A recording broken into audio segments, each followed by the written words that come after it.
Express, an international courier service. ఆంధ్రప్రదేశ్లో TDP బీజేపీల మధ్య మరో వివాదం మొదలైంది. అమిత్ షా రాష్ట్రానికి వచ్చే ప్రతిసారి ఏదో ఒక విషయాన్ని తెరపైకి తీసుకురావడం తెలుగుదేశం పార్టీకి ఆనవాయితీగా మారింది అంటున్నారు బీజేపీ నేతలు సోము వీర్రాజు, కన్నా లక్ష్మీనారాయణ.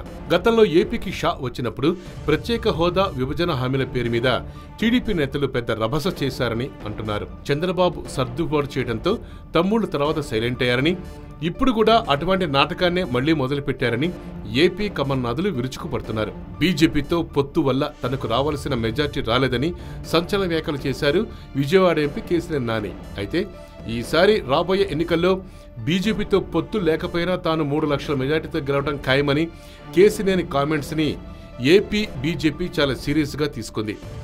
ఎప్పుడూ ఒక అడుగు ముందుకేసి మాట్లాడే సోము వీర్రాజు అయితే 2019 ఫ్రెండ్షిప్ గురించి తనకు నమ్మకాలు లేవని, అప్పటి సిచ్యువేషన్ ఎలా ఉంటుందో చెప్పలేమన్నారు. దీంతో బీజేపీకి టీడీపీ దూరమైనట్టేనా అంటూ నేతలు చర్చించుకోవడం మొదలైంది. అమిత్ షా రాక నేపథ్యంలో ఈ వ్యవహారం ఏపీ పాలిటిక్స్ లో కాక పుట్టించింది. ఈసారి చంద్రబాబు ఎలా స్పందిస్తారు? నేతల మధ్య ఇలాంటి గడబిడ సహజమేనంటూ సైలెంట్ గా ఉండిపోతారా? ఏమో, వెయిట్ అండ్ సీ.